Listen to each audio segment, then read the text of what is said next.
vie, n'est-ce pas? Et chacun a son idée sur la question, ses objectifs, et s'efforce de les atteindre sans aucun doute.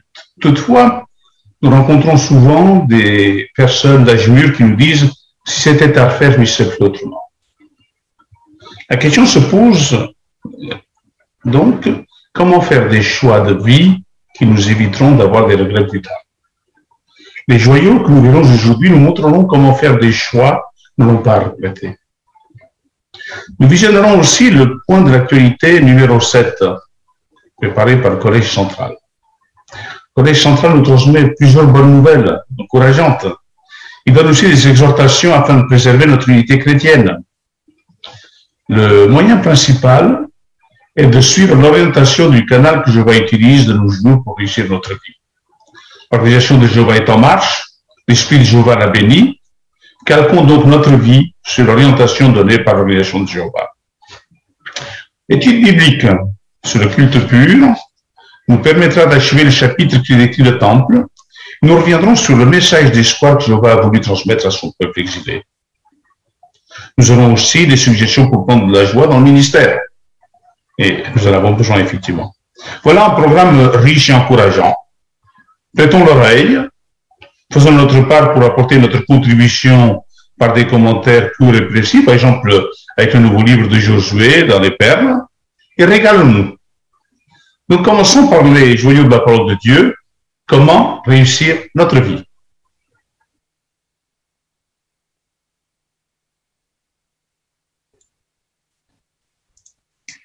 Eh bien, commençons avec la vidéo d'introduction au livre de Josué.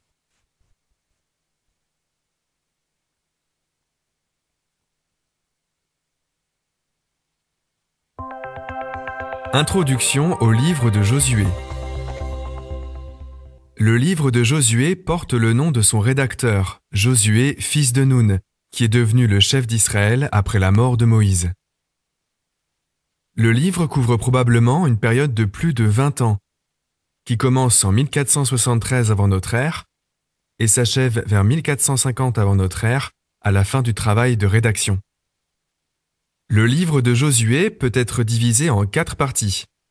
L'entrée d'Israël en Canaan, la conquête du pays, la répartition du pays entre les différentes tribus et les dernières exhortations de Josué. Ce livre contient de précieuses leçons sur le courage, la foi et l'obéissance, en particulier dans les passages où le peuple de Dieu est confronté à des ennemis puissants. Dans les chapitres 1 et 2, Jéhovah dit à Josué d'être courageux et fort. Les Israélites se préparent à traverser le Jourdain et Josué envoie 2 espions à Jéricho. Les 2 espions se rendent chez Rahab, une prostituée. Poussée par sa foi en Jéhovah, elle cache ses espions et désobéit ainsi à l'ordre du roi. Dans les chapitres 3 à 6, grâce à un miracle, Israël traverse le Jourdain à pied sec, alors même que le fleuve est en crue. Ensuite, les Israélites célèbrent la Pâque, et le lendemain, ils se mettent à manger les produits du pays. Puis Josué rencontre un homme qui a une épée à la main. Cet homme est le prince de l'armée de Jéhovah. Par son intermédiaire, Jéhovah explique à Josué comment conquérir Jéricho. Les chapitres 6 à 12 racontent la conquête de la terre promise. Le chapitre 6 rapporte la chute de Jéricho. Seul Rahab et la famille de son père sont épargnés. Dans le chapitre 7, Akan, qui a désobéi en prenant du butin à Jéricho, est démasqué. Il est alors mis à mort, lui ainsi que sa famille, qui l'a sans doute aidé à dissimuler son péché. Le saviez-vous ? Rahab et Akan offrent des exemples opposés en matière de foi et d'obéissance. Bien que cananéenne, Rahab a été sauvée parce qu'elle a obéi aux espions et qu'elle a courageusement manifesté sa foi en Jéhovah. Akan, lui, était un membre de la nation vouée à Dieu, et il a vu Jéhovah faire tomber les murailles de Jéricho. Mais il a été mis à mort à cause de sa désobéissance, de son manque de foi et de son avidité. Dans le chapitre 8, les Israélites prennent la ville d'Aï et en font un tas de ruines. Ensuite, Josué lit la loi de Dieu au peuple. Une moitié de la nation se tient vis-à-vis du mont Garizim et l'autre moitié vis-à-vis du mont Ébal. Dans le chapitre 9, les Gabaonites trompent Josué pour qu'il passe un accord de paix avec eux, et Josué épargne leur vie. Les chapitres 10 à 12 racontent plusieurs victoires que Dieu a données à Israël. Dieu a même fait tomber du ciel de gros grêlons sur les Amorites, et il a immobilisé le soleil pour qu'Israël puisse se venger de ses ennemis. Dans les chapitres 13 à 22, la terre promise est répartie entre les tribus d'Israël, le tabernacle est installé à Silo, et les Israélites choisissent 6 villes de refuge pour les personnes qui commettraient un homicide involontaire. Dans le chapitre 22, les tribus de Ruben et de Gad et la demi-tribu de Manassé rejoignent leur héritage à l'est du Jourdain. Les chapitres 23 et 24 contiennent les paroles d'adieu de Josué. Il exhorte le peuple à craindre Jéhovah et à le servir avec intégrité et fidélité. Après cela, Josué meurt, de même qu'Éléazar, fils d'Aaron. Par ailleurs, les Israélites s'acquittent de leur serment en enterrant les ossements de Joseph, fils de Jacob, en terre promise. Au cours de votre lecture du livre de Josué, notez que Jéhovah bénit les personnes fidèles et obéissantes. Remarquez comme il se bat pour son peuple. Et voyez comment il réalise toutes ses promesses, ce qui renforce notre foi dans notre héritage à venir sous son glorieux royaume.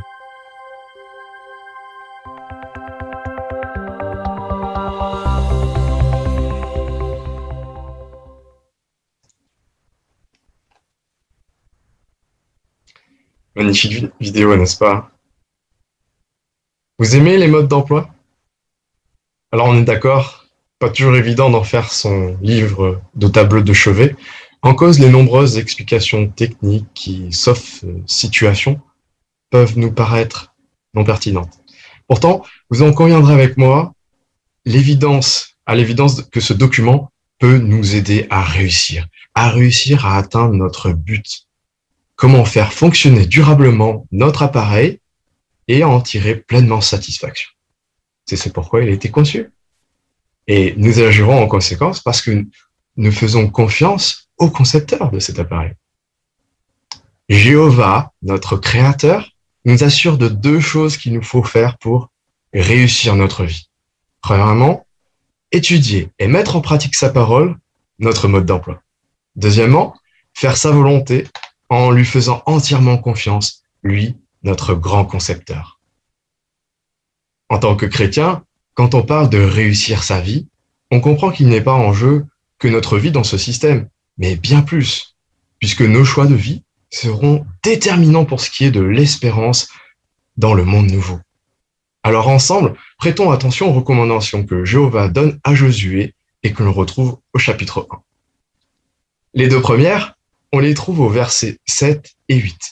On va lire ensemble Josué, le chapitre 1, les versets 7 et 8, et en lisant, essayons de ressentir tous les sentiments de Jéhovah dans ces paroles.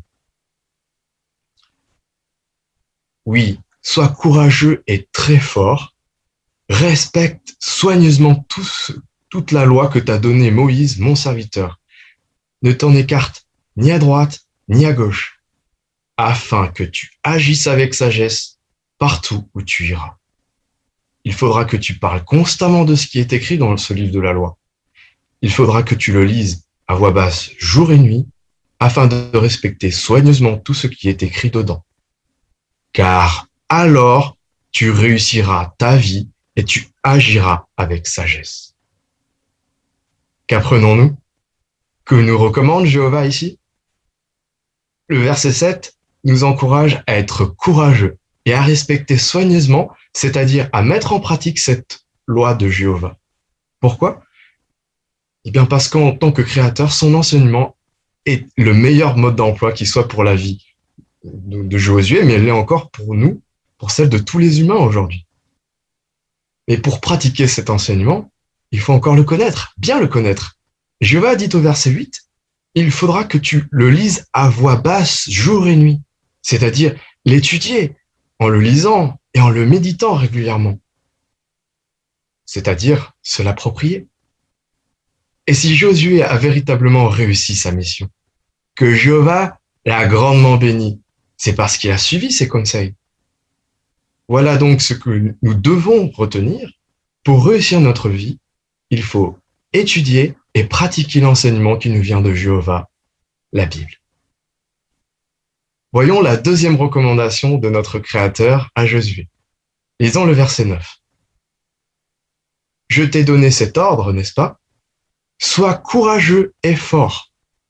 Ne sois pas terrifié, n'aie pas peur, car Jéhovah ton Dieu sera avec toi partout où tu iras. » Jéhovah dit donc ici, pour que Josué réussisse sa vie, il doit impérativement rester courageux.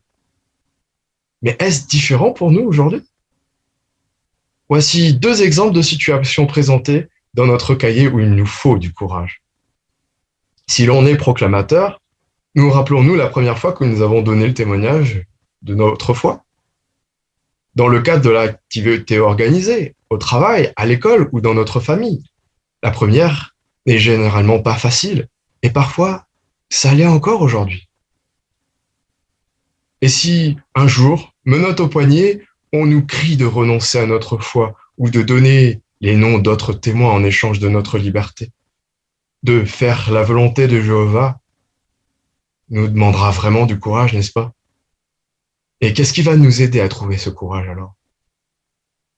Nous rappeler ces derniers mots du verset 9. « N'aie pas peur, car Jéhovah ton Dieu sera avec toi partout où tu iras. » Car si notre Créateur, Jéhovah en personne, nous a fait parvenir cette promesse, eh bien, c'est qu'il tient à la tenir.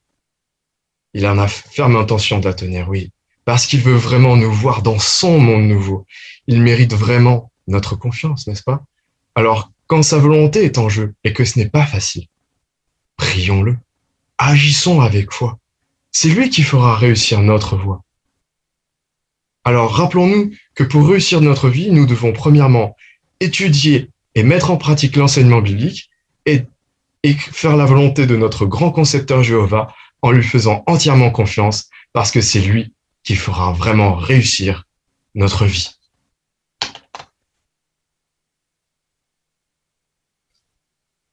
Merci beaucoup, Jérémie, pour ces bonnes explications sur la manière de réussir notre vie. Très bien. Passons maintenant au Père spirituel avec Frère Samuel Moutoudi.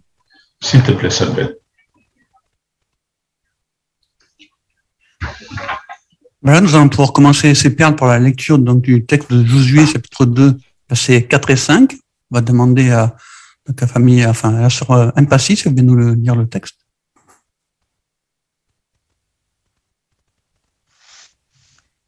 C'est écrit, mais la femme avait caché les deux hommes. Elle dit alors, oui, ces hommes sont venus chez moi, mais je ne savais pas d'où ils venaient. À la tombée de la nuit, au moment où on allait fermer la porte de la ville, ils sont sortis. Je ne sais pas où ils sont allés. Mais si vous partez tout de suite à leur poursuite, vous le rattraperez. Voilà, merci. Donc la question nous dit, pourquoi Rahab a-t-elle trompé les envoyés du roi qui cherchaient des espions? Famille Saint-Aignan. D'ailleurs, parce qu'elle était déclarée juste pour ses ailes, elle avait vraiment la foi en Jéhovah. Merci. Frère Giraud-Noël. Oui, en fait, elle a fait preuve de courage parce qu'elle n'a pas voulu dénoncer ces espions qui étaient des serviteurs de Jéhovah. Donc, elle a déjoué les pistes. Comme l'a dit le frère, des siècles plus tard, le disciple Jacques parlera d'elle comme quelqu'un de déclaré juste par des œuvres. Donc, en fait, elle était dans une situation, elle a voulu faire plaisir à Jéhovah et protéger ses serviteurs. En étudiant ces perles bibliques, je pensais à nos frères et sœurs de Russie qui se retrouvent certainement dans des mêmes genres de situations, mêmes cas de figure.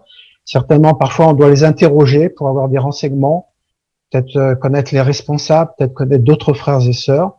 eh bien certainement que ces perles bibliques les encourageront. À l'exemple de Rahab, ils ne communiqueront pas ces informations à des gens qui n'ont pas le droit de le savoir, puisqu'ils veulent faire du mal aux serviteurs de Dieu. Et Jéhovah bénit nos frères et sœurs de Russie. Très bien, merci. Oui, sur Joando. Oui, les textes qui sont cités ici montrent que Jésus va utiliser aussi les mêmes stratégies. Il dit à Matthieu chapitre 7, verset 6, de ne pas donner les perles au porc, de peur qu'il ne se retourne et les piétine. Du coup, Jésus, par exemple, à Matthieu chapitre 21, verset 23 à 27, quand les pharisiens lui demandaient avec quel pouvoir il faisait les miracles, il n'a pas répondu, il leur a posé aussi des questions. Et comme ils n'ont pas voulu répondre, lui aussi, il n'a pas répondu. Ses frères lui ont demandé s'il montait à Jérusalem. Il a dit non. Il a dit que c'était pas le moment de faire les miracles en public. Donc, on voit que les personnes qui ne sont pas autorisées à avoir certaines réponses, on a le devoir de nous taire et de ne pas leur dire. C'est ça. Mais si on suit l'exemple de Ra, par contre, est-ce qu'on a le droit de mentir du coup dans des cas comme ça? Oui, sœur Rodriguez, Marie-Hélène. Moi, je voulais commenter l'idée que elle n'avait pas encore négocié, entre guillemets, avec les deux espions sa survie à la destruction de Jéricho à ce moment-là. Elle avait tellement confiance que Jéhovah était un Dieu juste par rapport à ce qu'elle avait entendu parler de ce qu'il avait fait, qu'en fait, elle a d'abord pris les devants en protégeant le peuple de Jéhovah. Elle savait que c'était le bon côté, ce qui était juste de faire, et elle a risqué sa vie pour faire ce qui était droit, alors qu'elle n'avait pas encore la garantie de sa survie. Mais c'est parce qu'elle avait foi en Jéhovah. Très juste, la famille Arignas. Oui, mentir, c'est ne pas dire la vérité à quelqu'un qui est en droit de la connaître. Or, ici, il s'agit de personnes qui en veulent à la vie des serviteurs de Jéhovah, donc des persécuteurs. Et en aucun cas, un persécuteur est en droit de connaître des renseignements qui pourraient nuire aux serviteurs de Jéhovah. Donc, dans ce cas-là, on peut dire qu'elle n'a pas menti au plein sens du terme. Ça, voilà. Juste merci. On va pouvoir passer à la question suivante. Quelle perle spirituelle as-tu tiré de la lecture de la Bible de cette semaine en rapport avec Jéhovah, la prédication ou un autre sujet? Demandez à la famille Richardson. En Josué chapitre 1, les versets 12 à 16, Josué dit aux guerriers des Reubenites, Gadites et demi-tribus de Manassé, vous allez habiter dans le pays Moïse vous a donné ce côté-ci du Jourdain. Mais d'abord, vous devez aider tous les autres tribus à prendre leur territoire, l'autre côté du Jourdain. Et en plus, vous devez traverser le Jourdain en formation de combat avant vos frères pour lutter à leur côté. C'est ce qu'ils ont fait. Et c'est pareil pour nous. Nous ne travaillons pas seulement pour notre propre salut. Nous devons aider toute notre assemblée à traverser la grande tribulation indemne et puis passer ensemble, si possible, dans le monde nouveau.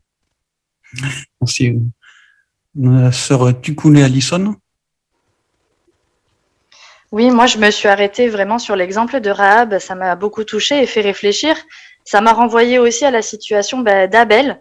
Tous les deux ont en commun, en fait, de ne pas avoir eu la chance d'être entourés par des personnes qui aiment Jéhovah, ou du moins par des exemples à suivre en matière de spiritualité. Et pourtant, leur discernement, leur observation, leur capacité à prendre du recul sur les événements, tout ça leur a fait faire de bons choix et ça a fortifié leur foi en Jéhovah.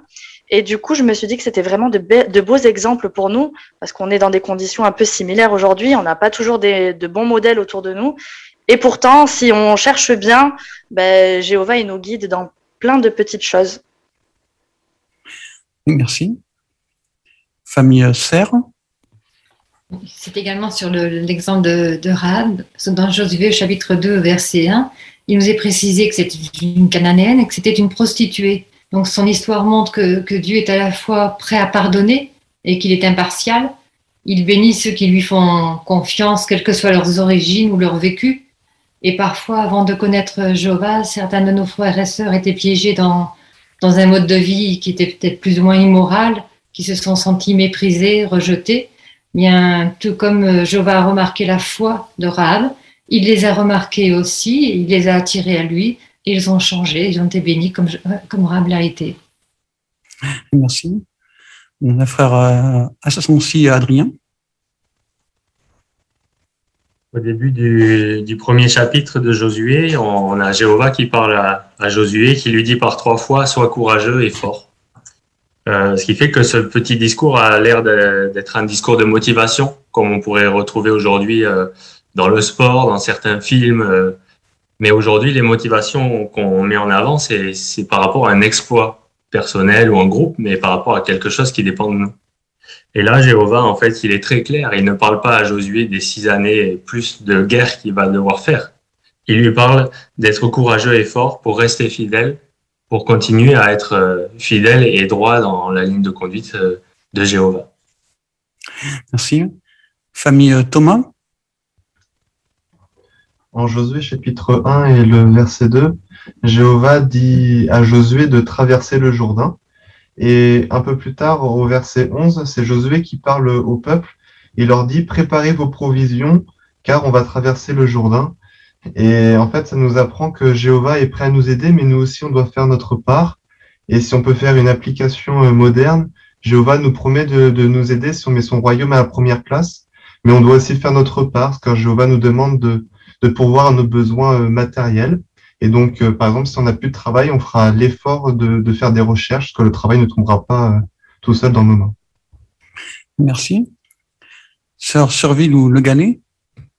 Et pour poursuivre sur le verset 11, moi j'avais pensé à une autre application. Jéhovah, avec le collège central, il nous demande de prendre nos précautions, d'avoir un certain temps de provision chez nous. Donc, on ne doit pas attendre que Jéhovah nous pourvoie tout, même si, quoi qu'il arrive, on doit aussi prendre nos précautions. Donc, c'est aussi faire preuve de sagesse. Juste, merci. Frère Rodriguez de José. Cette expression « sois courageux et fort », on la trouve dans plusieurs endroits. Et j'aime beaucoup la version qui est au verset 9. Jéhovah lui dit tout simplement « Je t'ai donné cet ordre, n'est-ce pas? Je t'ai dit, va faire telle chose. Donc, du coup, tu peux y aller tranquille. Sois courageux et fort, agis. » Donc, en fait, quand je vais nous donner l'instruction, il n'y a pas de problème. Il s'agit d'avancer et ça réussira. Ah, merci. Voilà, pour les nombreuses mains qui y a encore, on pourra peut-être partager ça après la réunion. On vous remercie tous pour vos excellents commentaires et votre bonne recherche. Merci beaucoup, Samuel, d'avoir bien animé cette partie du programme. Nous allons poursuivre avec la lecture de la Bible. C'est frère Alexis Dufresne qui va lire le texte de Josué chapitre 2, versets 1 à 16. Écoutons, Alexis. Alors Josué, fils de Nun, fit partir secrètement de Chittim 2 espions. Il leur dit « Allez inspecter le pays, surtout Jéricho. » Ils s'en allèrent donc, ils arrivèrent à la maison d'une prostituée qui s'appelait Rahab, et ils logèrent là. Le roi de Jéricho fut informé que des Israélites étaient arrivés durant la nuit pour espionner le pays. Alors le roi de Jéricho envoya des hommes dire à Rahab « Fais sortir de ta maison les hommes qui sont arrivés ici et qui logent chez toi, car ils sont venus pour espionner tout le pays. » Mais la femme avait caché les 2 hommes. Elle dit alors « Oui, ces hommes sont venus chez moi, mais je ne savais pas d'où ils venaient. À la tombée de la nuit, au moment où on allait fermer la porte de la ville, ils sont sortis. Je ne sais pas où ils sont allés, mais si vous partez tout de suite à leur poursuite, vous les rattraperez. » En réalité, elle les avait fait monter sur le toit et les avait cachés sous des tiges de lin qui étaient étalées par rangées. Les hommes se lancèrent donc à leur poursuite en direction des gués du Jourdain, et on ferma la porte de la ville dès qu'ils furent sortis. Avant que les 2 hommes se soient couchés pour dormir, elle monta sur le toit et leur dit « Je sais bien que Jéhovah vous donnera le pays, et que vous nous inspirez de la crainte. Tous les habitants du pays sont découragés à cause de vous, parce que nous avons appris comment Jéhovah a desséché devant vous les eaux de la mer Rouge, quand vous avez quitté l'Égypte. Et nous avons appris ce que vous avez fait aux 2 rois des Amorites, Sihon et Og, que vous avez exécutés de l'autre côté du Jourdain. Quand nous en avons entendu parler, cela nous a démoralisés. Et à cause de vous, plus personne n'a de courage. Car Jéhovah, votre Dieu, est Dieu en haut dans le ciel et en bas sur la terre. Maintenant, s'il vous plaît, parce que j'ai agi avec bonté envers vous, jurez-moi par Jéhovah que vous aussi, vous agirez avec bonté envers la famille de mon père. Et vous devrez me donner une preuve de votre bonne foi. Il faudra que vous gardiez en vie mon père, ma mère, mes frères, mes sœurs et tous ceux qui leur appartiennent. Il faudra que vous nous sauviez de la mort. Alors les 2 hommes lui dirent, « Nous donnerons nos vies pour les vôtres. Si tu ne parles à personne de notre mission, nous agirons avec bonté envers toi, et nous tiendrons notre promesse quand Jéhovah nous donnera le pays. » Après cela, elle les fit descendre par la fenêtre au moyen d'une corde, car sa maison était sur un côté de la muraille. En fait, elle habitait sur la muraille. Puis elle leur dit, « Partez dans la région montagneuse et restez cachés là-bas pendant 3 jours, pour que les hommes qui sont partis à votre poursuite ne vous trouvent pas. Ensuite, quand ils seront de retour, vous pourrez reprendre votre chemin. »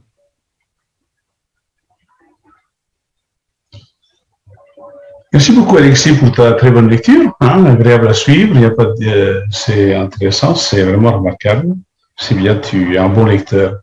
J'attire ton attention sur le point 10 de notre brochure Lecture et enseignement, applique-toi.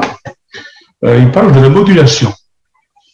Dans la modulation, il est dit qu'on arrive à faire ressortir encore plus les sentiments, donner plus de clarté, en accentuant les idées principales, pour pousser les auditeurs à l'action. Et diminuer le volume de la voix pour créer un certain suspense ou pour traduire de l'inquiétude ou de la peur.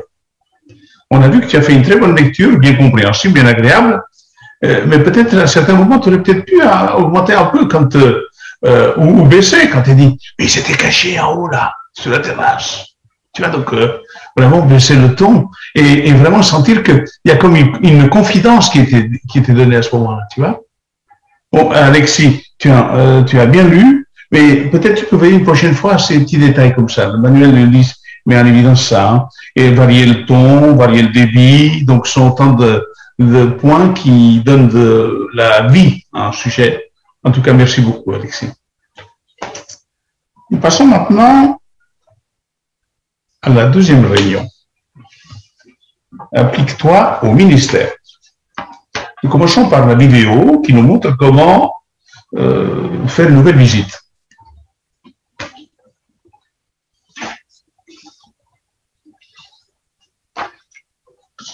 Bonjour Nina, ça me fait plaisir de vous revoir. Pour rappel, moi c'est Laurie et voici Linda. La dernière fois, on s'est quitté sur cette question. Pourquoi peut-on avoir confiance en la Bible? Oui, je me souviens. Si la Bible est digne de confiance, alors elle devrait être en accord avec des vérités scientifiques. Qu'en pensez-vous? Oui, ça paraît logique. Si vous avez quelques minutes, j'aimerais vous montrer une courte vidéo qui illustre l'exactitude scientifique de la Bible. Elle a pour titre « La Terre ne repose sur rien ». D'accord. À l'époque où la Bible a été écrite, beaucoup avaient des idées fausses sur la forme de la Terre. Une théorie imaginée après la rédaction de la Bible disait que l'univers provenait d'un œuf cosmique et que la Terre reposait sur des animaux. En revanche, en 1473 avant notre ère, Moïse a écrit que la Terre est suspendue sur rien. Et vers 732 avant notre ère, le prophète Isaïe a écrit que la Terre est un cercle ou une sphère. Ces rédacteurs de la Bible contredisaient ce que beaucoup de gens croyaient à leur époque. Le philosophe grec Pythagore a émis l'hypothèse que la Terre est ronde 200 ans après Isaïe. Et c'est plus de 3000 ans après Moïse que des scientifiques comme Isaac Newton se sont rendus compte que la Terre semblait suspendue sur rien. Maintenant, en gardant ces idées à l'esprit, lisons ce qui a été écrit dans la Bible il y a environ 3500 ans. Linda, est-ce que tu voudrais nous lire, s'il te plaît, Job 26, verset 7?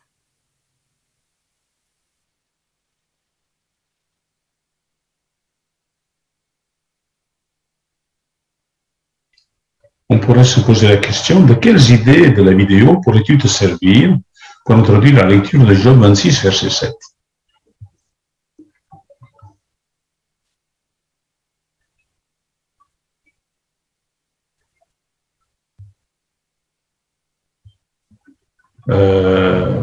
Frère Fabien, s'il te plaît. On pourrait peut-être dire, cette vidéo mentionnait des déclarations très anciennes de la Bible à propos de la Terre. J'aimerais vous lire la première qui a été écrite il y a près de 3500 ans. Et à ce moment-là, lire le verset. Excellent, c'est frappant, effectivement. C'est Marie-Hélène Rodriguez.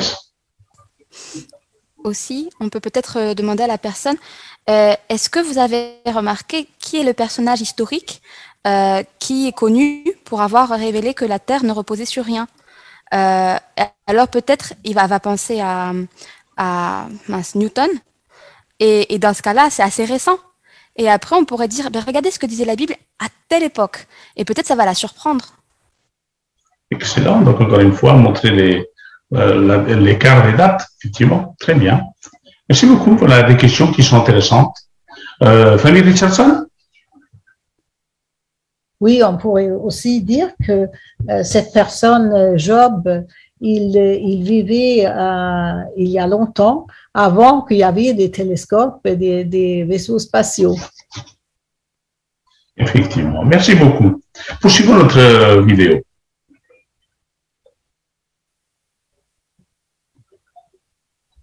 Volontiers. Ce verset dit, « Il étend le ciel du nord sur le vide, il suspend la terre sur rien. » Merci Linda. Qu'en pensez-vous, d'après ce qu'explique la vidéo, pourquoi c'est surprenant que la Bible dise ici que la terre est suspendue sur rien? Parce que, à l'époque, ce n'est pas ce que les gens croyaient. C'est ça, ce verset m'a toujours impressionné. Donc, si on peut faire confiance à la Bible sur des sujets scientifiques, dans quels autres domaines est-elle digne de confiance? Très bien. Là encore, on peut se poser des questions. Comment t'y prendrais-tu pour proposer la brochure Vivez pour toujours? Famille Serre. On pourrait montrer la brochure à la page 12 et souligner qu'elle présente des arguments tout aussi passionnants en faveur de l'origine supérieure de la Bible. On parle par exemple du cycle de l'eau. Et en montrant ces éléments-là, très attrayants, la personne risque d'accepter qu'on lui remette ce document. Très bien. Merci beaucoup. Sœur Talzac. Si elle appréciait la vidéo, on pourrait lui dire que justement, cette vidéo, elle pourrait la retrouver en parcourant cette brochure et justement en discutant d'autres sujets de la Bible parce qu'elle répond à beaucoup d'autres questions. D'accord. Tu lui montrerais à quel endroit, par exemple, elle va trouver cette vidéo qui va l'encourager. Excellent. Très bien. Donc, ça lui donnera envie d'avoir la brochure. Il y a toutes ces informations. D'autres pensées encore? On passe à la deuxième question. Quel intérêt la personne aurait-elle à télécharger une version électronique de la brochure? Famille Arénias. Eh bien oui, il y a de nombreuses vidéos dans cette brochure. Et si elle n'a que le papier, évidemment, elle ne pourra pas les écouter. Alors ce serait bien qu'elle ait une version électronique pour pouvoir connaître toutes ces vidéos qui sont très intéressantes pour appuyer les éléments de cette brochure. Côté très pratique, effectivement. C'est important de voir le côté pratique. Sur Talzac. L'avantage aussi, c'est qu'elle peut la voir et la revoir pour pouvoir se persuader de croire et puis peut-être aussi, pourquoi pas, en faire profiter aussi sa famille et ses amis. Excellent. Bien, merci beaucoup. À moins qu'il y ait encore une autre idée pour faire télécharger la, la brochure.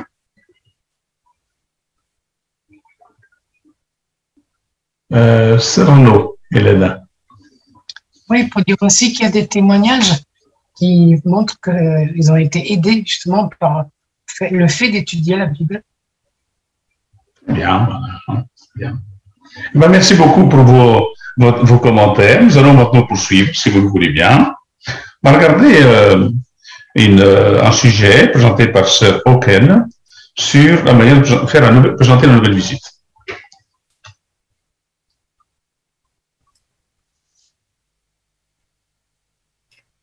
Bonsoir Cardo, merci d'avoir accepté qu'on se retrouve en visio. Alors, comment va la famille? Oui, la famille va bien, ça va. Bon, là, c'est la rentrée des enfants, là. Alors, vraiment, ça court de partout. Je pense que je n'aurai pas vraiment trop le temps. D'accord, bon, je ne vais pas prendre beaucoup de votre temps non plus ce soir, hein. Alors, la dernière fois, on avait vu que la Bible était en fait très utile et qu'elle comprenait de très bons conseils pratiques pour la vie quotidienne. Oui. Mais alors, une autre question se pose. Pourquoi finalement avoir confiance en la Bible? Et il y a plusieurs preuves. On peut par exemple tenir ce raisonnement. Si la Bible est digne de confiance, alors elle devrait être en accord avec des vérités scientifiques. Qu'est-ce que vous en pensez? Ah oui, bon, la Bible et la science, je ne pensais pas que c'était compatible. Eh bien, en fait, même si la Bible n'est pas un livre de science, quand elle parle de la nature, elle est toujours compatible avec la science. Si vous avez quelques minutes, eh bien, on pourrait regarder une courte vidéo qui explique cela. Elle s'appelle « La Terre ne repose sur rien ». Alors, je vais partager l'écran. Voilà, maintenant, en gardant ces idées à l'esprit, on peut lire ce qui est écrit dans la Bible. Ça a été écrit il y a 3500 ans. Je vais vous partager l'écran. Vous pouvez le lire. C'est Job 26, verset 7, s'il vous plaît. Oui. Il étend le ciel du nord sur le vide. Il suspend la terre sur rien. Merci. Et d'après ce verset et la vidéo, alors c'est quelle vérité scientifique qui est écrite? Mais je pense que là, c'est écrit « Il suspend la terre sur rien ». Voilà, tout à fait. Et avec ce qu'on a vu dans la vidéo, pourquoi en fait c'est surprenant que la Bible dise ici que la terre est suspendue sur rien? Bon, personnellement, je pense que peut-être à l'époque, ce n'est pas du tout ce que les gens croyaient. Et oui, tout à fait, ça a été confirmé des siècles plus tard par les scientifiques. Donc c'est vraiment impressionnant que la Bible en fasse une description aussi moderne. Ah oui, je suis plutôt étonnée.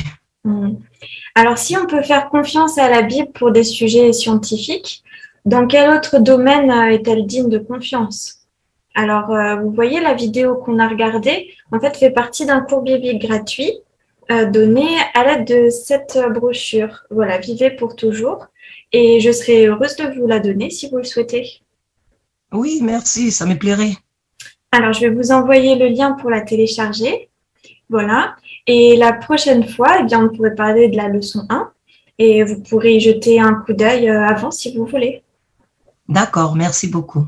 À la semaine prochaine, au revoir. Au revoir.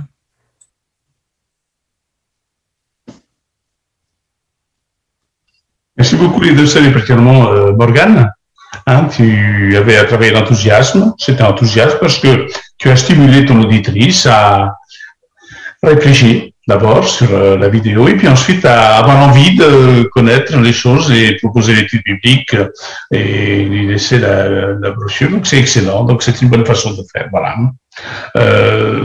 Il est dit que faut parler avec ferveur, communiquer ce qu'on ressent, avec des gestes, avec la physionomie et tout. Donc c'est vraiment très très bien. Merci beaucoup Morgane. Bonne continuation. Regardons une deuxième nouvelle visite, ça se Rocheteau avec Sœur Joando. Nous les écoutons. Bonjour Madame Joando, c'est Vanessa Rocheteau, comment allez-vous?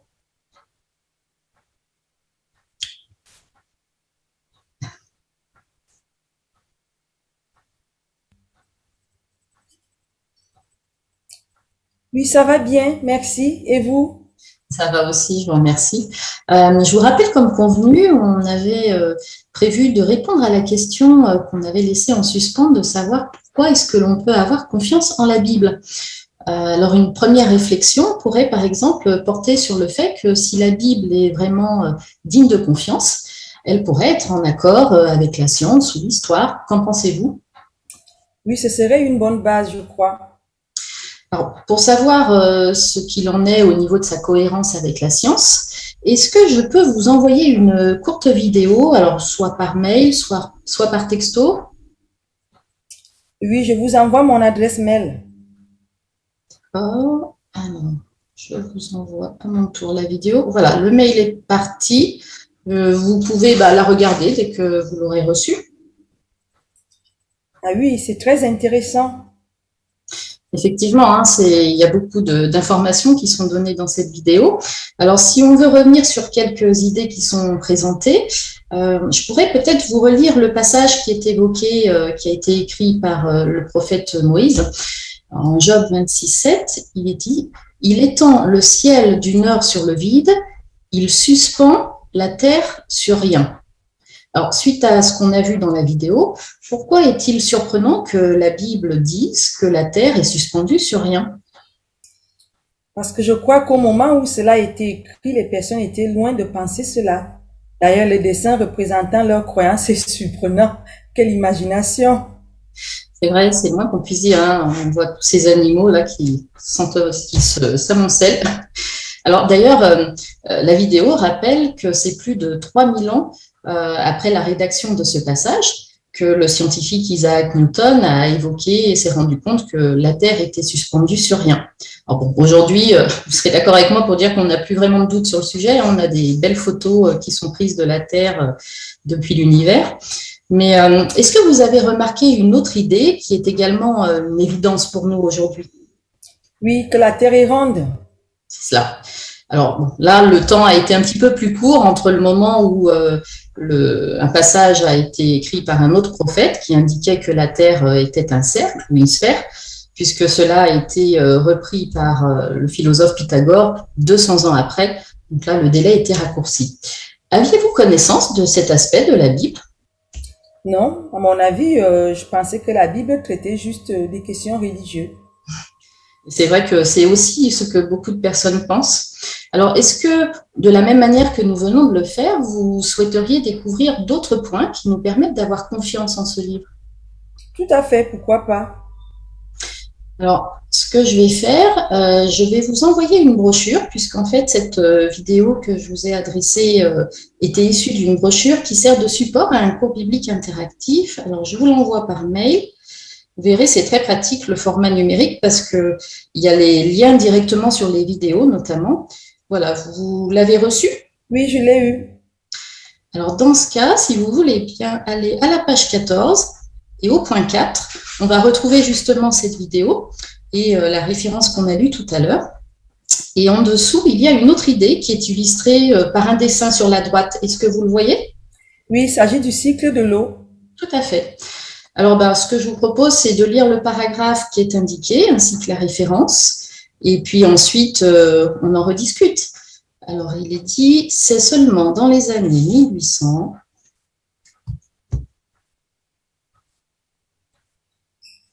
c'est fini.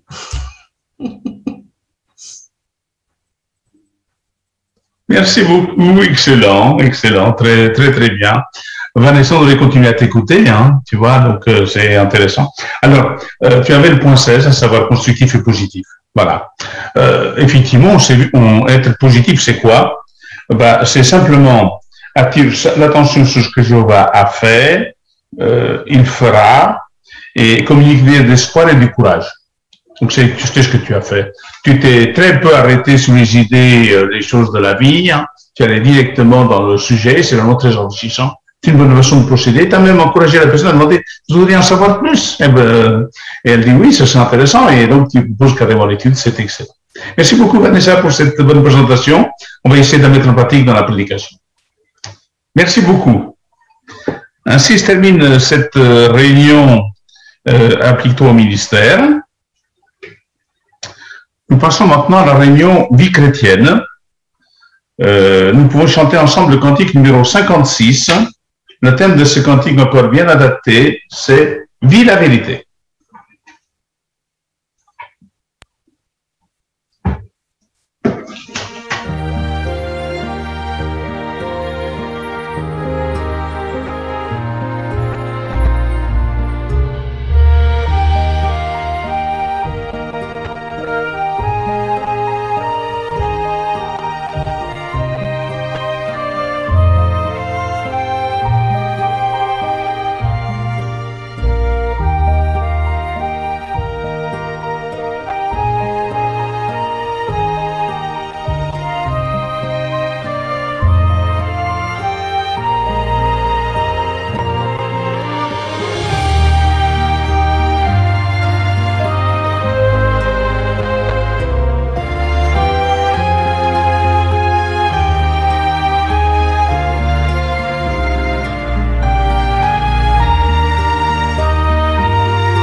suivons maintenant le point d'actualité numéro 7 et qui va effectivement nous montrer plein d'encouragements en rapport avec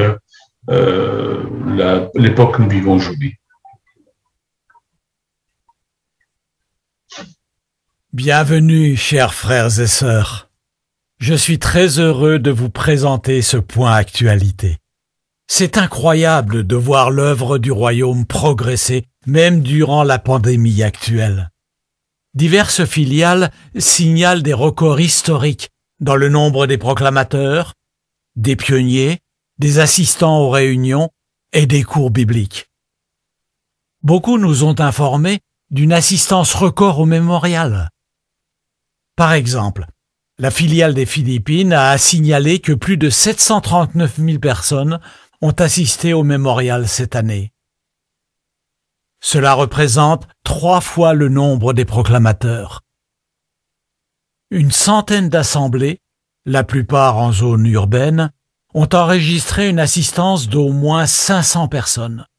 Ce qui veut dire que 50 000 personnes ont assisté au mémorial rien que pour ces 100 assemblées.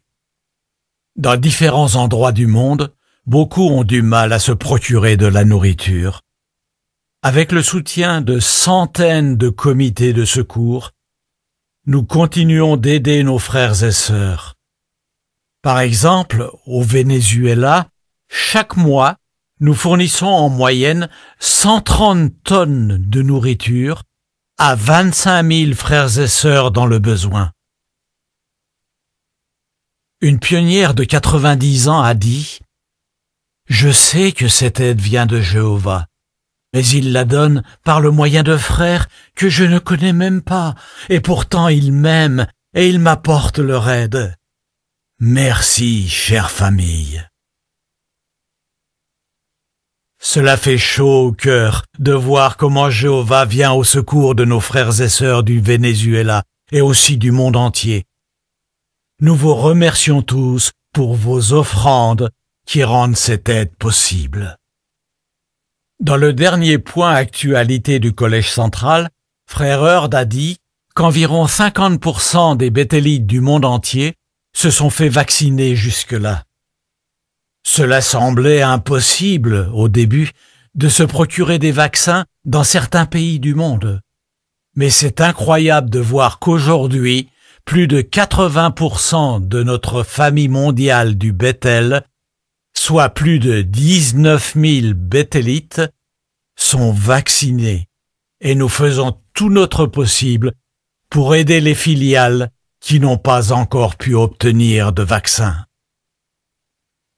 Comme vous le savez, en protégeant la famille du Bethel, nous protégeons l'approvisionnement en nourriture spirituelle et nous assurons les activités spirituelles aux 4 coins du monde.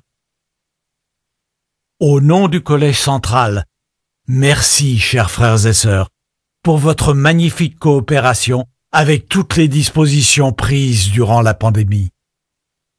Il y a eu beaucoup de changements en peu de temps, mais vous avez été formidables. Nous vous aimons profondément pour votre excellent état d'esprit. Vous avez travaillé épaule contre épaule avec nous. C'est vrai que nous avons tous dû changer nos habitudes, mais certains responsables de circonscriptions qui servent à l'étranger ont connu de gros changements.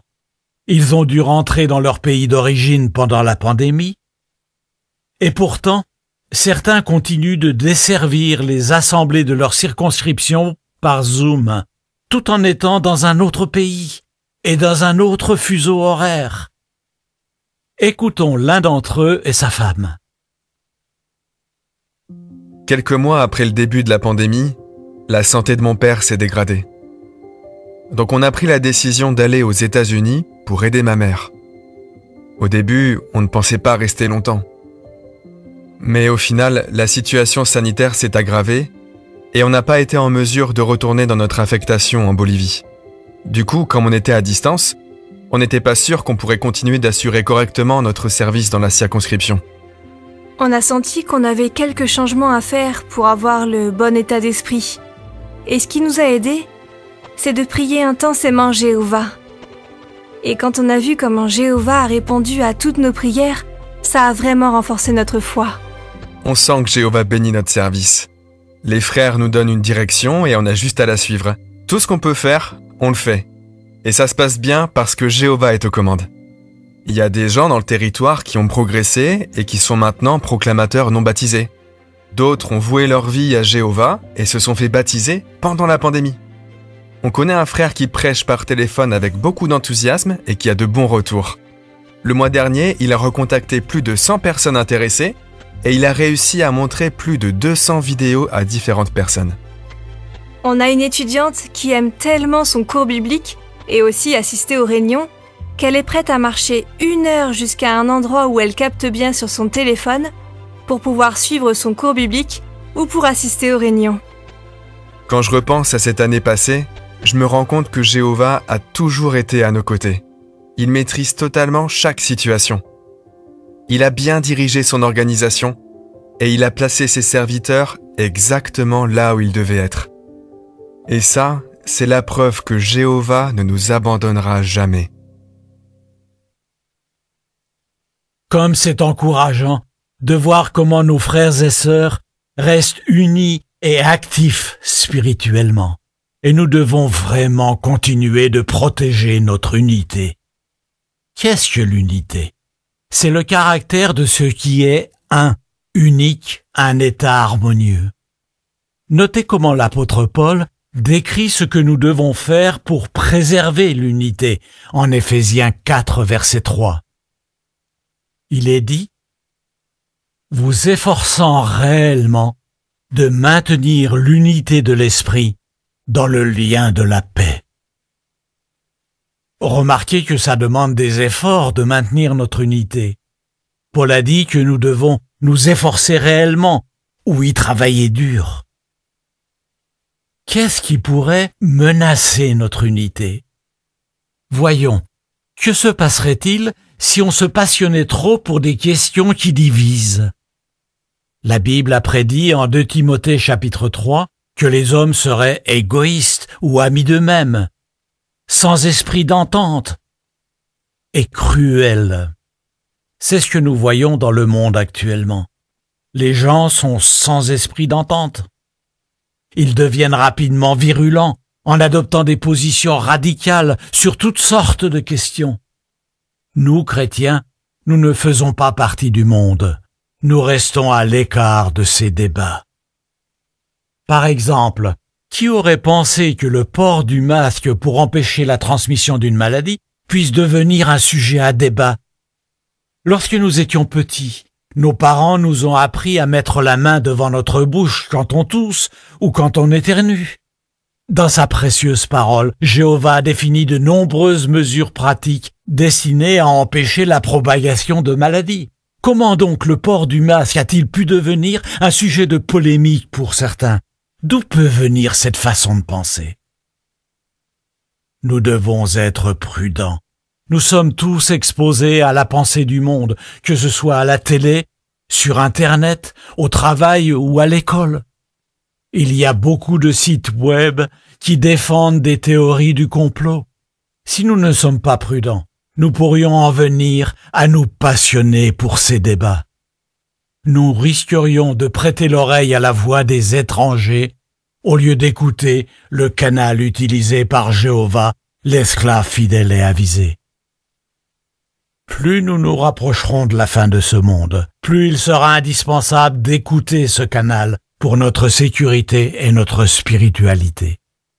C'est pour cette raison, chers frères et sœurs, que nous vous apprécions autant.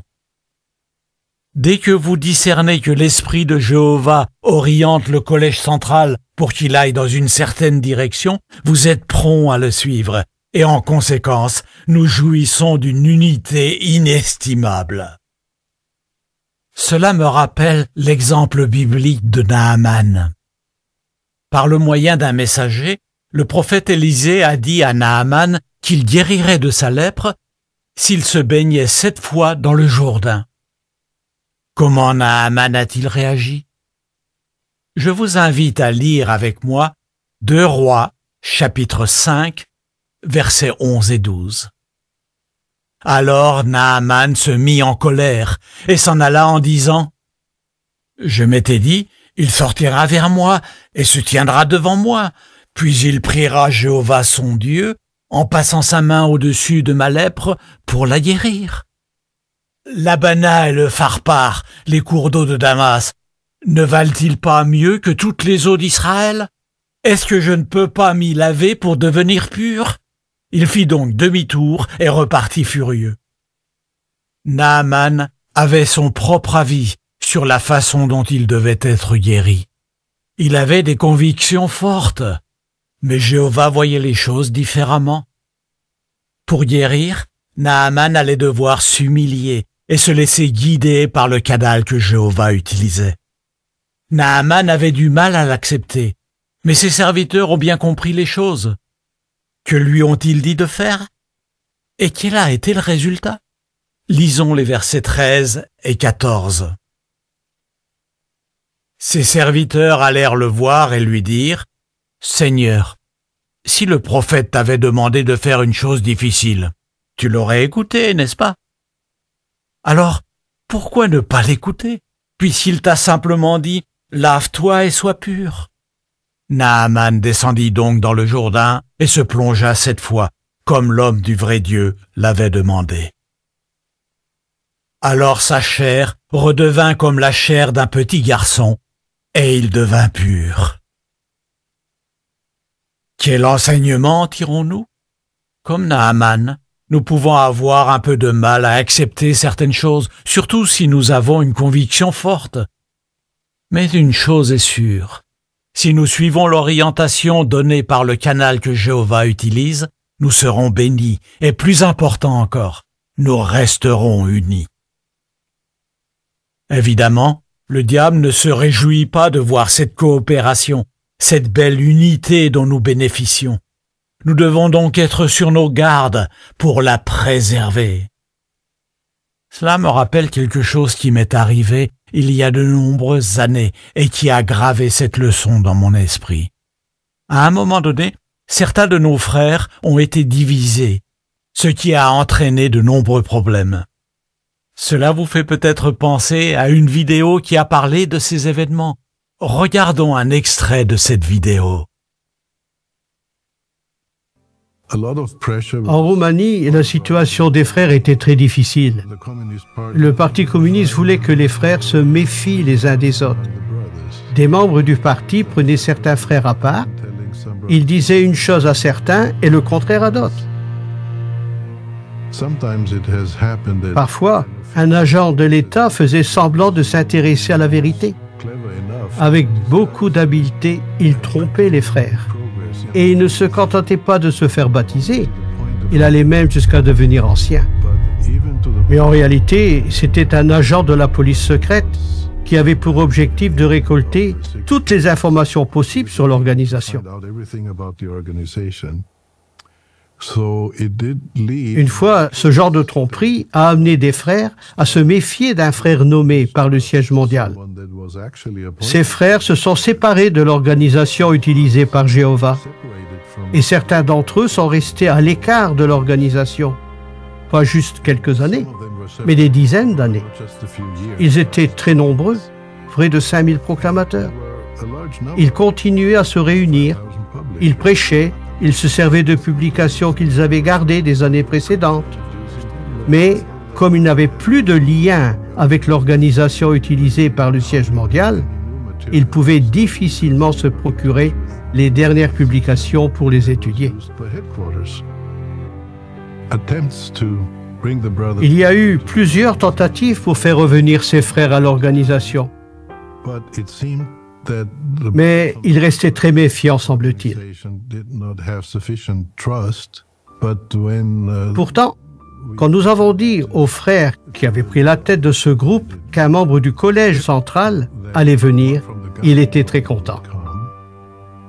Il a eu suffisamment confiance pour accepter de venir à une réunion et discuter sérieusement d'une réunification.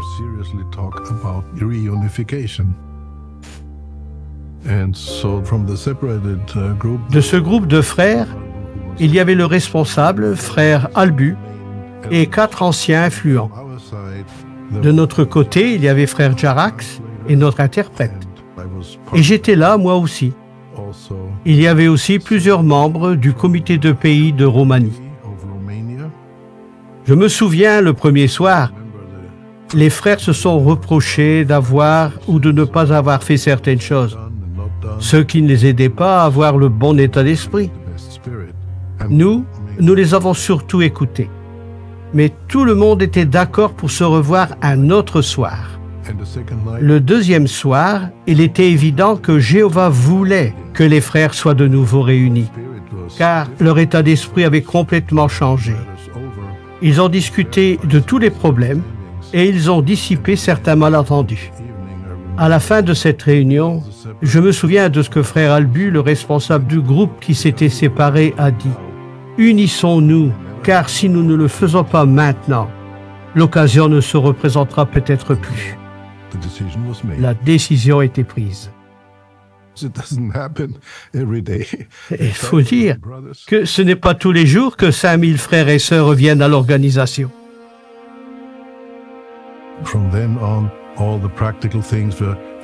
À partir de là, tout a été mis en place pour réaliser la réunification.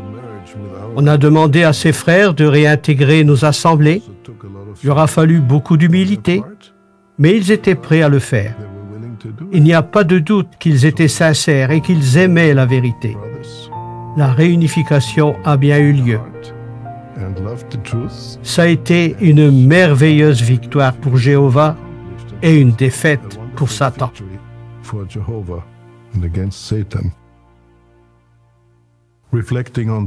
Quand on réfléchit à ce qui est arrivé aux frères de Roumanie, on comprend que des malentendus peuvent facilement surgir entre humains et qu'on peut toujours avoir des raisons valables de se plaindre du mauvais comportement de frères qui ont des responsabilités. Mais l'important, c'est d'être toujours convaincu que c'est l'organisation de Jéhovah, c'est celle qu'il bénit. Jéhovah voit tout ce qui se passe. Il utilise son Esprit Saint pour garder son organisation unie. Et tout ce qu'il veut voir s'accomplir se réalise toujours.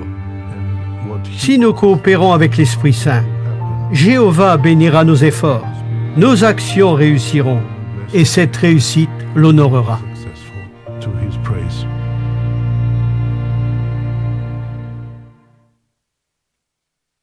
Bien sûr, il n'y a pas que nos frères de Roumanie qui ont vécu de telles difficultés. Des difficultés du même genre sont arrivées dans d'autres pays qui se trouvaient derrière le rideau de fer, notamment en Tchécoslovaquie, en Russie et en Ukraine. Alors, qu'avons-nous appris dans ce point actualité? Que l'organisation de Jéhovah est en marche. Même durant cette pandémie, nous voyons des preuves convaincantes que l'Esprit de Jéhovah bénit et fait avancer l'activité de prédication et d'enseignement. Malgré beaucoup de difficultés, vous, chers frères et sœurs, vous faites tout votre possible pour préserver notre précieuse unité. Grâce à cela, nous profitons d'un paradis spirituel dans lequel nous collaborons tous ensemble dans l'unité. Satan va continuer de vouloir semer la division, même parmi les serviteurs de Jéhovah. Que pouvons-nous faire pour réussir à repousser ces tentatives? Soyons bien attentifs au canal que Jéhovah utilise, l'esclave fidèle et avisé. De plus, retenons-nous de nous passionner pour les causes de ce monde, quelles que soient ces causes. Il ne fait aucun doute que Jéhovah bénira abondamment tous ceux qui soutiennent notre roi, Jésus-Christ, et le canal qu'il utilise aujourd'hui, l'esclave fidèle et avisé. Depuis le siège mondial des témoins de Jéhovah, c'était JW Télédiffusion.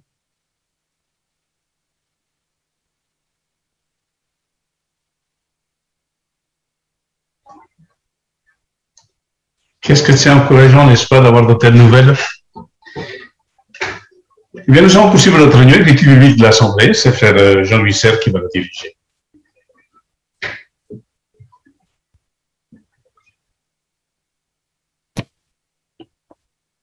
Nous nous trouvons donc dans le chapitre 13 du livre sur Ézéchiel, dans le thème « Décrit le temple ». Et nous examinerons les paragraphes 15 à 21. Vous vous rappelez, la vision du temple d'Ézéchiel a fortifié le prophète parce que ça faisait plus de 25 ans qu'il vivait l'exil loin de Jérusalem. La semaine dernière, nous avons noté que la vision du temple d'Ézéchiel ne désigne pas ici le grand temple spirituel dont Paul a reçu la vision selon la lettre qu'il a rédigée aux Hébreux. Ce soir, nous verrons ensemble quels bienfaits les contemporains d'Ézéchiel ont tirés de cette vision particulière du temple, et sans doute ferez-vous aussi des liens avec notre propre appréciation des conseils de Jéhovah. Ce soir, notre lecteur et frère Mathias Dédier, nous allons écouter Mathias pour la lecture du paragraphe 15. Pour savoir ce que cette vision a apporté aux Juifs exilés, arrêtons-nous sur des extraits du récit et analysons les grandes lignes de cette vision. Premièrement, quel était le message principal de cette vision? Pour faire simple, c'est une prophétie qui annonçait que le culte pur serait rétabli. Ézéchiel l'a sans doute compris facilement. Plus tôt, Jéhovah lui avait fait voir dans les moindres détails la situation déplorable qui régnait au temple de Jérusalem. On retrouve cet état des lieux affligeants au chapitre 8 du livre d'Ézéchiel. Le prophète a donc dû éprouver beaucoup de joie à écrire la description qui remplit les chapitres 40 à 48 de son livre. En effet, le contraste est saisissant.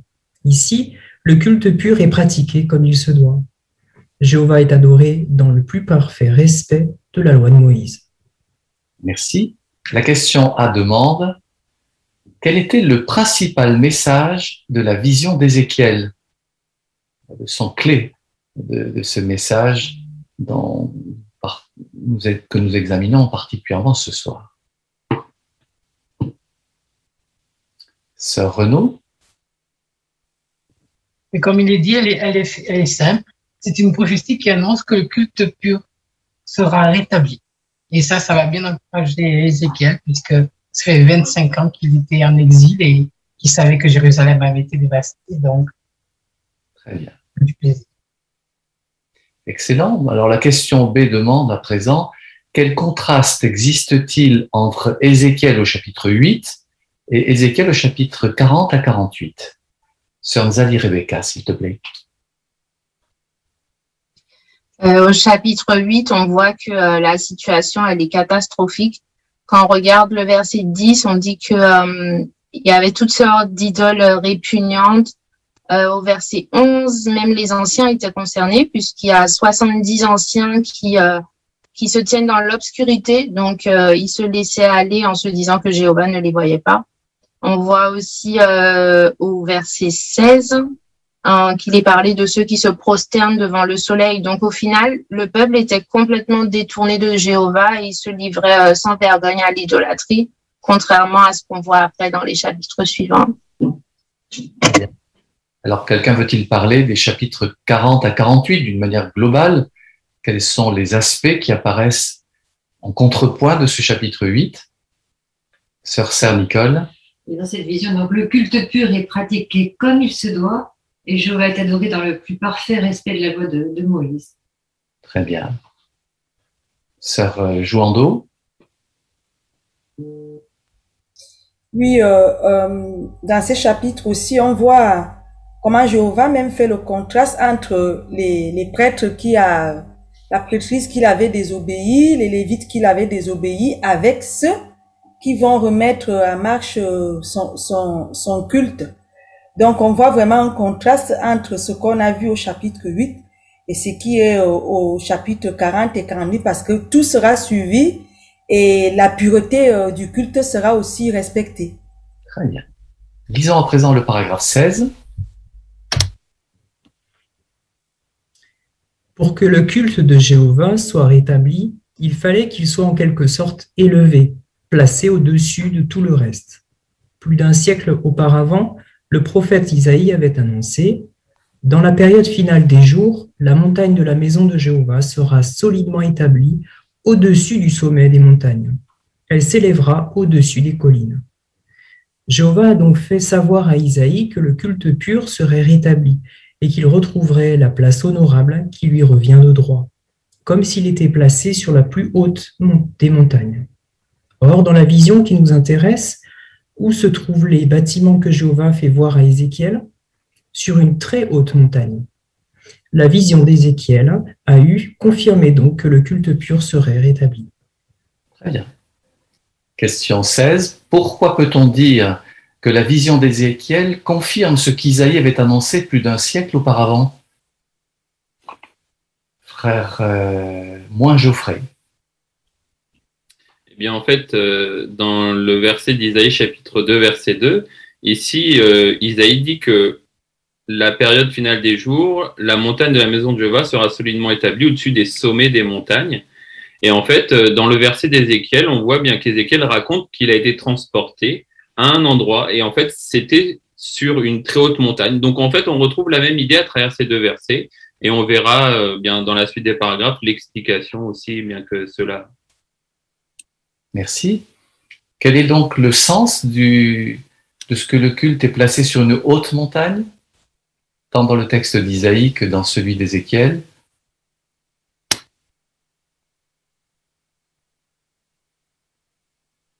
Famille Arenias. Oui, cela signifie que le culte pur de Jéhovah serait placé au-dessus de tout le reste, de tous les autres cultes quels qu'ils soient. Et cela est une excellente nouvelle pour ceux qui sont attachés à la souveraineté de Jéhovah. Très bien. Il y a une illustration que vous pourrez peut-être commenter. Qu'est-ce que l'on veut nous montrer sur celle-ci, Sœur Talzac? Je voulais pas trop parler de l'illustration. Enfin, la montagne, c'est le culte, le vrai culte, le culte élevé par rapport à tous les autres, hein, et qu'on le voit aussi par notre belle unité à chaque fois. On voit cette grande foule qui montant à la montagne de Jéhovah. Très bien. Lisons le paragraphe 17 à présent. Nous pourrons aussi... Non, vas-y. Résumons ce qu'Ézéchiel voit et entend selon les chapitres 40 à 48 de son livre. Il observe un ange qui mesure les portes, les murs, les cours et le sanctuaire du temple. Un événement marquant se produit ensuite. Jéhovah arrive au temple et le remplit de sa gloire. Jéhovah adresse des remontrances et des instructions à son peuple rebelle, aux prêtres et aux chefs. Ézéchiel voit un cours d'eau sortir du sanctuaire et devenir un fleuve qui donne la vie et produit des effets bénéfiques là où il se jette dans la mer morte. Ézéchiel constate que le pays est divisé en plusieurs territoires aux limites précises. Le temple, où le culte pur est pratiqué, occupe une position centrale dans le pays. Quelle impression d'ensemble se dégage de ce récit? Manifestement, Jéhovah veut rassurer son peuple en lui annonçant que le culte pur sera rétabli et retrouvera sa place honorable. Jéhovah sera présent dans la maison où on l'adore. Depuis son temple, il procurera la guérison, la vie et la paix à son pays rétabli. Merci bien. Alors, pouvez-vous résumer les chapitres 40 à 48 d'Ézéchiel, relever des idées qui apparaissent dans l'une ou l'autre de ces parties de la Bible? Frère Rodriguez José. On note tout naturellement que Jéhovah est présent. Jéhovah est dans son temple. On vient rendre un culte pur. Tout ce qui ressort de ce temple, quelque chose de merveilleux. On voit que il est bien situé, il a été placé tel quel, puisque un ange est venu mesurer, donner donc des dimensions nécessaires. Jéhovah est présent de par le fait qu'il a rempli son temple de gloire. On voit un fleuve qui sort et qui est capable de donner vie autour de lui jusqu'à la mer morte. Donc véritablement, on s'aperçoit que le culte pur de Jéhovah est vraiment rétabli et qu'il y a de quoi se rassurer. Jéhovah prend les choses en main, cela se réalise sans faute. Merci beaucoup. Famille Arenias. Oui, au chapitre 43, verset 10, Jéhovah dit donc, fils d'homme, décrit le temple au peuple d'Israël pour qu'ils aient honte de leurs fautes. Ils devront en étudier le plan. Ils ont honte de tout ce qu'ils ont fait Fais-leur connaître le plan du temple, sa disposition, ses sorties, ses entrées. Montre-leur tous ses plans et tous ses décrets, tous ses plans et toutes ses lois, et écris-les sous leurs yeux pour qu'ils examinent tout son plan et appliquent ses décrets. Voilà, donc c'est pour montrer donc au peuple qu'ils ont fait des choses qui n'étaient pas du tout convenables, qu'ils ont été emmenés à Babylone parce qu'ils ont négligé le culte de Jéhovah et qu'ils devaient en avoir honte et puis bien examiner le plan pour se rendre compte de la grandeur de Jéhovah et de son amour et de sa patience. Très bien. Et là, on a une belle illustration encore du temple en question que Jéhovah bénit et qu'il approuve. Nous allons examiner maintenant le paragraphe 18.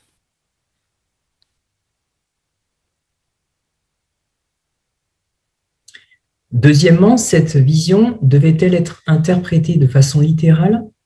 Non. Ézéchiel et ses compagnons d'exil, à qui il a raconté sa vision, ont sans doute compris immédiatement qu'il ne fallait pas l'interpréter de façon littérale. Pourquoi? On le rappelle, Ézéchiel a vu que ce temple était sur une très haute montagne. Ce détail s'harmonisait idéalement avec la prophétie d'Isaïe, mais il ne cadrait pas avec l'emplacement du temple à Jérusalem.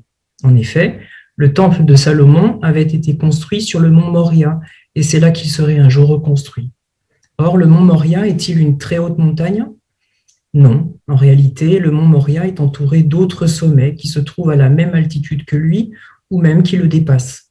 De plus, le temple qu'Ézéchiel a vu était immense. Sa superficie totale, délimitée par un mur d'enceinte, était bien plus grande que celle du sommet du mont Moria.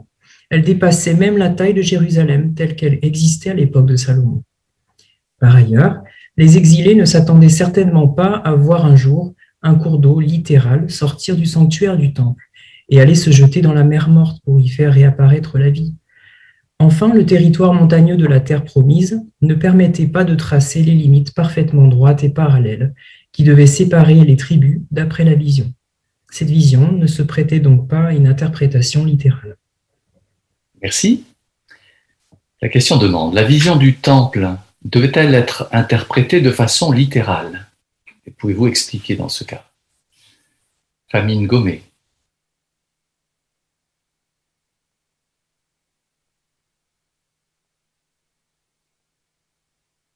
Merci d'ouvrir le micro.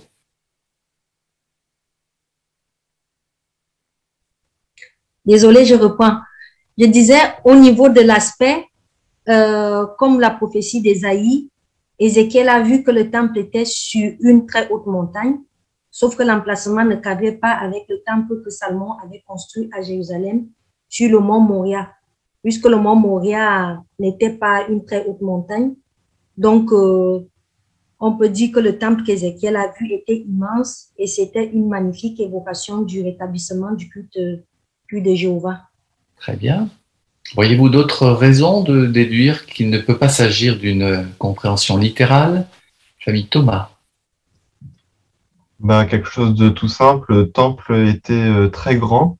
Sa superficie dépassait celle de la taille de Jérusalem. Donc on comprend bien que ce n'était pas quelque chose à interpréter de façon littérale. Bien, en effet. Il y a d'autres détails qui apparaissent, famille Richardson? Oui, question aussi de ce cours d'eau qui sortait du sanctuaire et qui se jetait dans la mer morte pour faire réapparaître la vie. C'est évident que les Israélites ne s'attendaient pas à ça. Eh oui. Voilà donc plusieurs contradictions totales avec la réalité.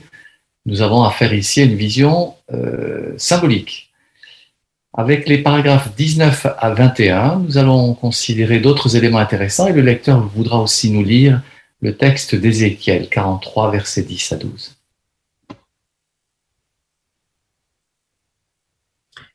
Troisièmement, quel effet cette vision devait-elle avoir sur les compagnons d'exil d'Ézéchiel? Cette vision devait éveiller chez le peuple un sentiment de honte, car elle l'amènerait à réfléchir aux normes morales élevées que Jéhovah demande à ses adorateurs de respecter. Jéhovah a demandé à Ézéchiel de décrire le temple au peuple d'Israël. Sa description devait être suffisamment détaillée pour que les Israélites puissent en quelque sorte en étudier le plan. Mais pourquoi le peuple devait-il examiner le plan du temple? Comme nous l'avons vu, ce n'était pas dans l'objectif de le reconstruire. C'était plutôt, comme Jéhovah l'avait dit, pour qu'ils aient honte de leurs fautes. Lisons Ézéchiel 43, les versets 10 à 12. Quant à toi, fils d'homme, décris le temple au peuple d'Israël, pour qu'ils aient honte de leurs fautes, et ils devront en étudier le plan. S'ils ont honte de tout ce qu'ils ont fait, fais-leur connaître le plan du temple, sa disposition, ses sorties et ses entrées. Montre-leur tous ses plans et tous ses décrets, tous ses plans et toutes ses lois, et écris-les sous leurs yeux pour qu'ils examinent tout son plan et appliquent ses décrets.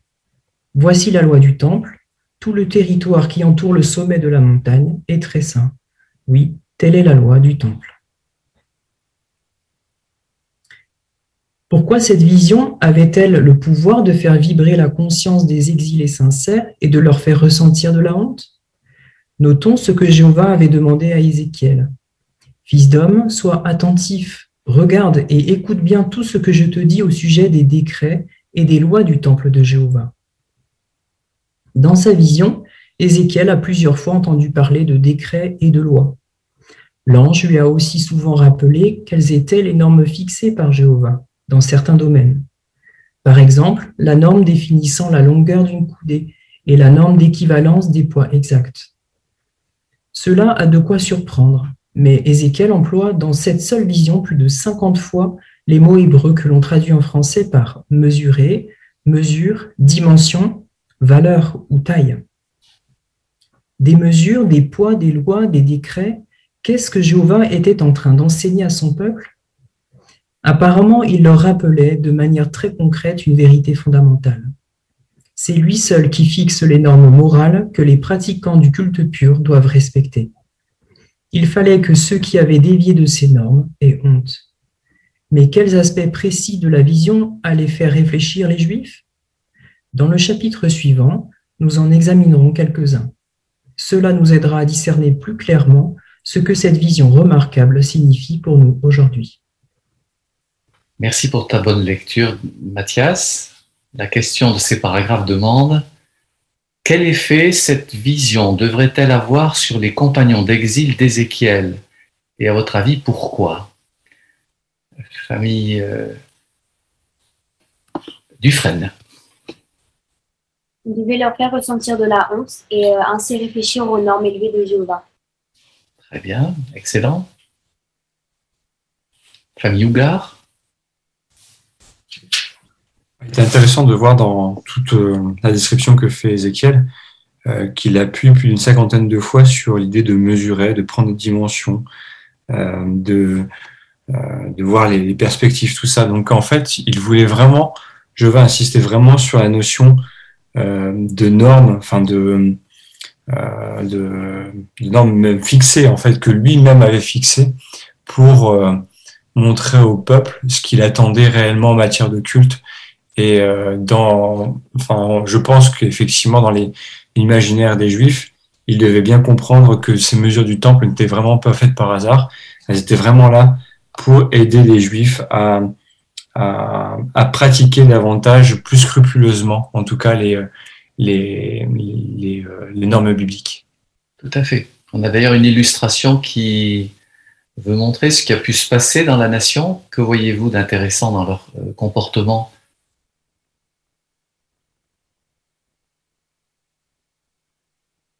Ce sont des Israélites contemporains d'Ézéchiel. Ils ont reçu le rouleau, ils l'ont examiné. Frère Ali Fabien ou Clémentine? Oui, à la lecture de ce rouleau, de ces plans, on voit que ces Israélites, ces Juifs au cœur touché, à la conscience qui vibre, comme disait l'expression, c'est parce que ils réalisent à quel point ils se sont éloignés de ces normes, de ces plans, de ces mesures que je leur avais données. Et donc, ça leur rappelle finalement qu'il fallait revenir à Jéhovah et à nouveau pratiquer un culte pur qu'ils avaient abandonné. Très bien. Sœur Lisa Rodriguez. Et le fait au lieu de décrire seulement le temple, de parler à chaque fois des lois et des décrets de Jéhovah, déjà, ça rappelait aux Israélites que le temple représentait la présence de Jéhovah. C'est là qu'on adorait Jéhovah. Et de l'associer aux décrets, aux lois de Jéhovah qu'ils avaient oubliées, ils se souvenaient à quel point, c'est sûr, ils avaient perdu le temple, mais c'était pas anodin. C'est qu'au départ, ils avaient laissé de côté les lois de Jéhovah.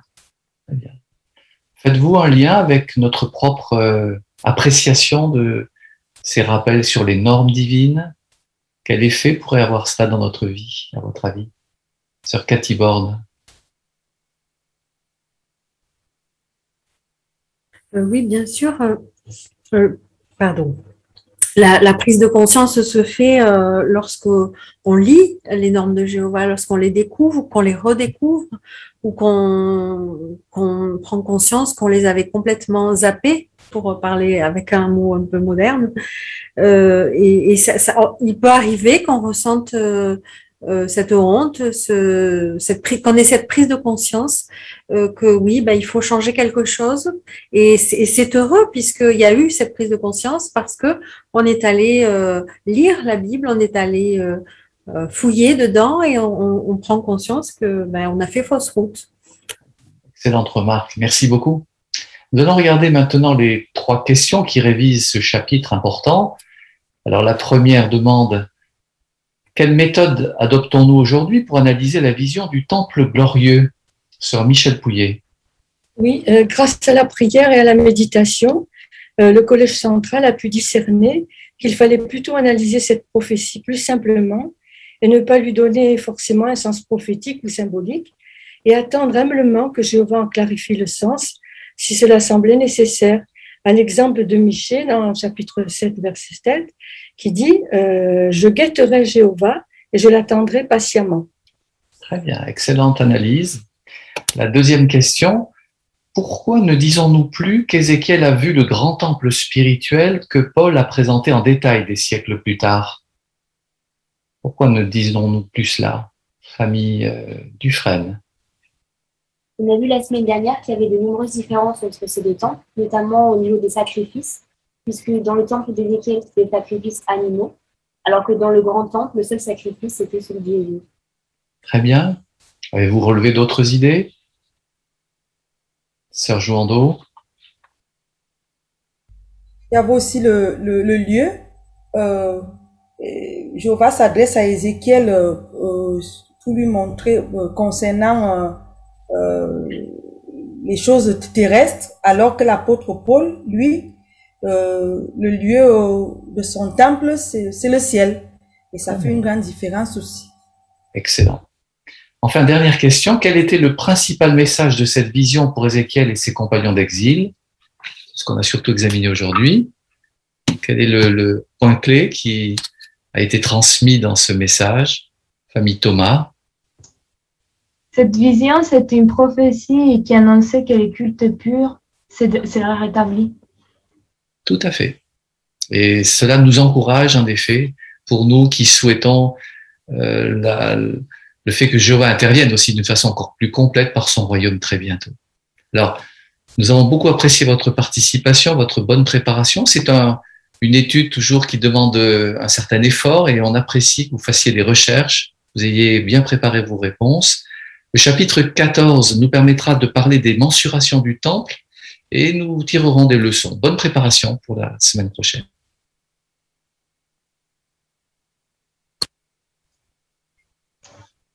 Merci beaucoup Jean-Louis d'avoir animé cette étude biblique avec enthousiasme et positivement. C'est vraiment très encourageant.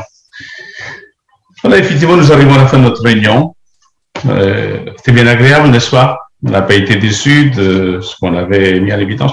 Nous avions commencé par le fait que